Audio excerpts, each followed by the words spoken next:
Welcome to দিশার exam guide.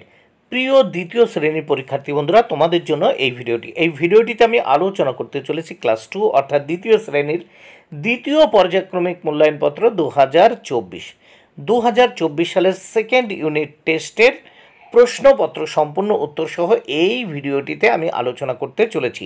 দ্বিতীয় শ্রেণীর সংযোগ স্থাপনের সক্ষমতা বিষয়ের প্রশ্নপত্রটি সম্পূর্ণ উত্তর সহ এই ভিডিওটিতে আলোচনা করেছি, তাই অবশ্যই দেখে নিতে হবে। প্রশ্নপত্রটি সিসিই পদ্ধতি অনুসরণ করে, দেখো সম্পূর্ণ সিসিই পদ্ধতি অনুসরণ করে প্রশ্নপত্রটি তৈরি হয়েছে। পূর্ণমান 10, সময় 20 মিনিট, পরীক্ষার্থীর নাম এখানে তোমরা তোমাদের নাম লিখবে, ক্রমিক সংখ্যা এখানে তোমরা তোমাদের রোল নাম্বার, বিদ্যালয়ের নাম এখানে তোমরা তোমাদের বিদ্যালয়ের নাম লিখবে। দেখো, প্রাথমিক শিক্ষা পর্ষদের নির্দেশ অনুযায়ী নবপ্রবর্তিত পর্যায়ক্রমিক মূল্যায়ন পদ্ধতি অনুসারে প্রশ্নপত্রটি তৈরি হয়েছে। এইবার আমরা দেখে নেব এক দাগে কি বলা হয়েছে দেখে নেওয়া যাক।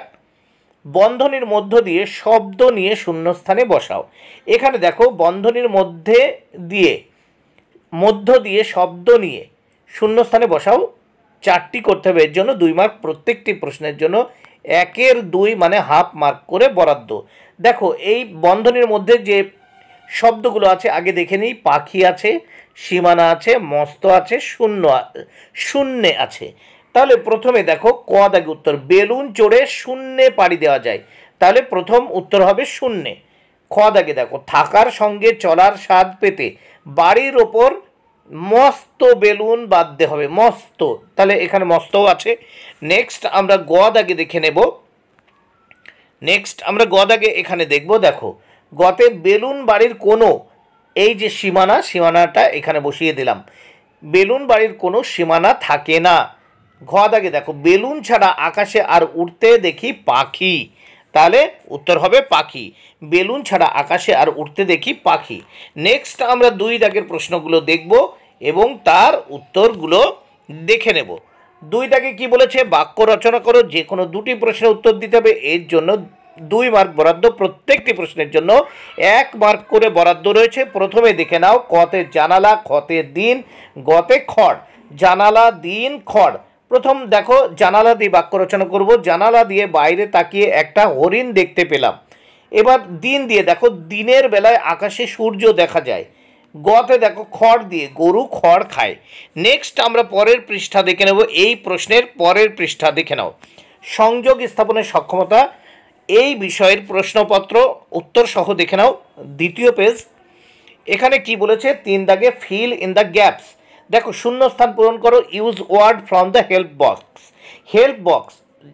এই হেল্প বক্স থেকে উপযুক্ত ওয়ার্ডগুলো বা শব্দগুলো নিয়ে এই নিচে শূন্যস্থানগুলো পূরণ করতে হবে। এর জন্য 2 মার্ক বরাদ্দ রয়েছে, প্রত্যেকটি প্রশ্নের জন্য 1-এর 2 মানে হাফ মার্ক করে বরাদ্দ। আচ্ছা দেখো, সিং গান করা, বিক্স মানে চঞ্চু, উইংস মানে ডানা, নেস্ট মানে বাসা। প্রথমে দেখো 3-এর এতে, বার্ডস হ্যাভ উইংস, দেখো পাখিদের কি আছে, ডানা। বিতে, বার্ডস ইট উইথ বিক্স, দেখো পাখিরা চঞ্চু দ্বারা খাবার খায়। সিতে দেখো, বার্ডস লিভ ইন নেস্ট, পাখিরা বাসায় বাস করে। এরপর দেখো ডিতে, সাম বার্ডস ক্যান সিং সুইট সংস, দেখো কিছু পাখিরা সুন্দর বা মিষ্টি গান করে। সিং মানে গান করা, তাহলে সাম birds can sing sweet song, কিছু পাখিরা মিষ্টি গান করতে পারে। তাহলে প্রথমে এতে হচ্ছে উইংস, বার্ডস হ্যাভ উইংস। বিতে, বার্ডস ইট উইথ বিক্স। সিতে দেখো, বার্ডস লিভ ইন নেস্ট। ডিতে, সাম birds can sing sweet song. এবার নেক্সট আমরা দেখে নেব 4 দাগের প্রশ্নগুলো। 4 দাগে কি বলেছে দেখে নেওয়া যাক। রাইট দিস অথবা দিস, THESE, দিস অথবা দিস ইন দ্য গ্যাপস। দেখো, শূন্য স্থানে দিস, THIS, দিস অথবা THESE বসাতে হবে, দিস। তাহলে দেখো, THIS এই দিস কখন বসবে, যখন দেখো সিঙ্গুলার নাম্বার হবে। আর প্লুরাল নাম্বারের ক্ষেত্রে আমরা দিস বসাবো। যেমন এখানে একটা সিংহ রয়েছে, সেক্ষেত্রে সিংহ হচ্ছে কি সিঙ্গুলার নাম্বার, সেক্ষেত্রে আমরা THIS দিস বসাবো। আর দেখো, এখানে 2টো কলম রয়েছে, 1-এর অধিক থাকলে, যেখানে দেখবে 1-এর অধিক বা প্লুরাল নাম্বার রয়েছে, সেক্ষেত্রে THESE বসবে। দেখো, তাহলে অসংখ্য, দেখো একটি বোঝাতে আমরা একটির ক্ষেত্রে দিস, অসংখ্য বোঝাতে THESE বসাবো। সেক্ষেত্রে প্রথমে দেখে নেওয়া যাক, দিস ইজ এ লায়ন, দেখো এটি একটি সিংহ। আর বিতে দেখো এখানে দুটো পেন আছে, সেই জন্য বসালাম these. These are two pens, এইগুলো দুটি কলম, তাহলে এগুলো দুটি কলম।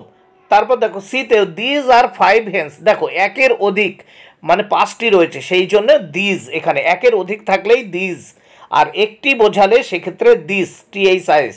তাহলে দিস ইজ এ ক্যাট, এটি একটি বিড়াল। নেক্সট আমরা দেখে নেব 5 দাগের প্রশ্নগুলো। 5 দাগে কি বলেছে দেখে নেওয়া যাক। ফাঁকা ঘরে, দেখো ফাঁকা ঘরে এই চিহ্ন অথবা এই চিহ্ন বসাও। তাহলে দেখো যে সংখ্যা ছোট তার দিকে বন্ধ মুখ, এবং যে সংখ্যাটি বড় সেই দিকে খোলা মুখটি আমাদের বসাতে হবে। তাহলে বড় সংখ্যার দিকে খোলা মুখ এবং ছোট সংখ্যার দিক বন্ধ মুখটি বসাবো। তাহলে কতে দেখো 27 36-এর থেকে ছোট, তাই বন্ধ মুখটি 27-এর দিকে, খোলা মুখটি 36-এর দিকে। খ থেকে দেখো 41 29-এর থেকে বড়, তাই খোলা মুখটি 41-এর দিকে, ছোট এবং বন্ধ মুখটি 29-এর দিকে। গতে দেখো 42 58 থেকে ছোট, তাই 42-এর দিকে বন্ধ মুখ এবং খোলা মুখটি 58-এর দিকে। এবং দেখো ঘতে 56 65 থেকে ছোট, তাই বন্ধ মুখটি 56-এর দিকে, খোলা মুখটি 65-এর দিকে। বন্ধুরা ভিডিওটি ভালো লাগলে অবশ্যই লাইক কমেন্ট শেয়ার করো। Thank you very much, keep watching my channel and my video.